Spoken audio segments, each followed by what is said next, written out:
Hi there, my name is Esther and I'm from Business Analysis Excellence.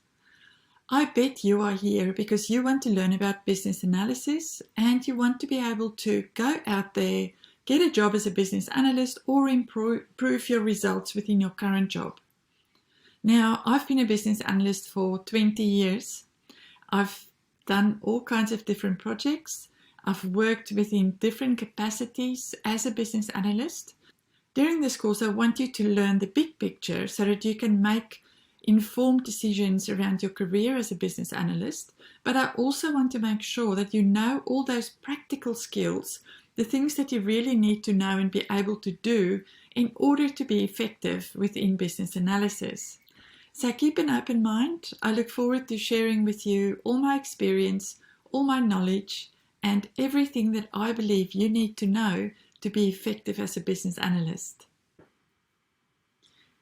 Now, what I want to do is I want to start today by explaining to you that with business analysis, there are so many different components that you need to be mindful of. And what I've done here in this diagram, I've simply broken down all the different dimensions of a role as a business analyst. Sometimes these dimensions are of different importance, and that's something that I want you to understand before we start studying each of these different areas. So over time, we will be going through all of these different areas. Firstly, core business analysis knowledge. We'll also look at what soft skills you need to be a business analyst. We'll look at data analytics as well, and I'll talk to you about that in a second. Then, of course, we'll discuss how much technical knowledge you need to be a business analyst. Agile versus waterfall. So these are methodologies. So how important are they and what do you really need to know about them? Artificial intelligence. What is the role of AI within the role of business analysis these days? And then, of course, product ownership that you may have heard about as you've been doing some research. So now the point I want to make to you is if we scroll down, as you can see, we've still got all these bubbles on this diagram, but their sizes are different. And what I'm trying to show you is that in some projects and in some organizations, you might end up doing a lot of core business analysis. You might be in an agile project, and you might be involved with product ownership responsibilities. And you may not do much around data analytics. You might not need a lot of technical knowledge. Your soft skills might be just enough. And then AI doesn't really play a role within that project or that organization.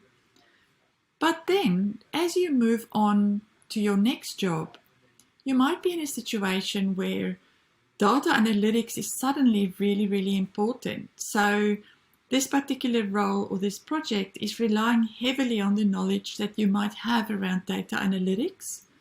Soft skills, so you might have to deal with a huge number of stakeholders, or they might be particularly challenging. So you may really have to have strong soft skills to negotiate, persuade, and manage any potential conflicts.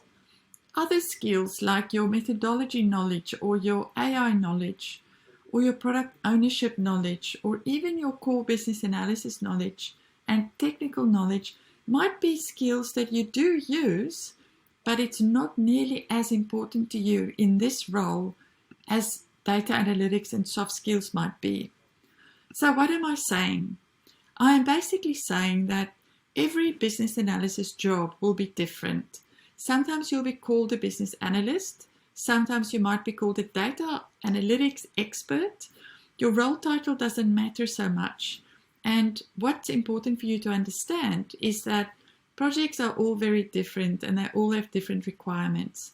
You might be looking for a job as a business analyst, and some job descriptions might be talking about data analytics a lot or soft skills a lot, or even some core business analysis. Like in this role, they might be looking for someone with a CBAP or BABOK experience, as well as product ownership experience. So the point I'm making is that it's not always going to be the same, and the balance shifts. And some part of this has also got to do with what you are good at and what you're interested in. Some of us are not that detailed focused, so we'll never be good at data analytics because we just don't enjoy the detail involved. And some of us would be very good at soft skills because we love working with people. So ultimately, what you need to do as a business analyst, especially when you're starting out to build your foundation, is to prepare yourself by looking at all of these different bubbles and developing all of these skills to a certain degree so that you can be flexible and versatile in your ability to adapt to different projects and different demands. So with the courses that we'll be doing, there will be knowledge building in all of these areas, but for the very first course that I am working with you on now, we are going to be looking at core business analysis. So let's jump into that and start to explore what is business analysis properly, having a good understanding of where we're starting as a core.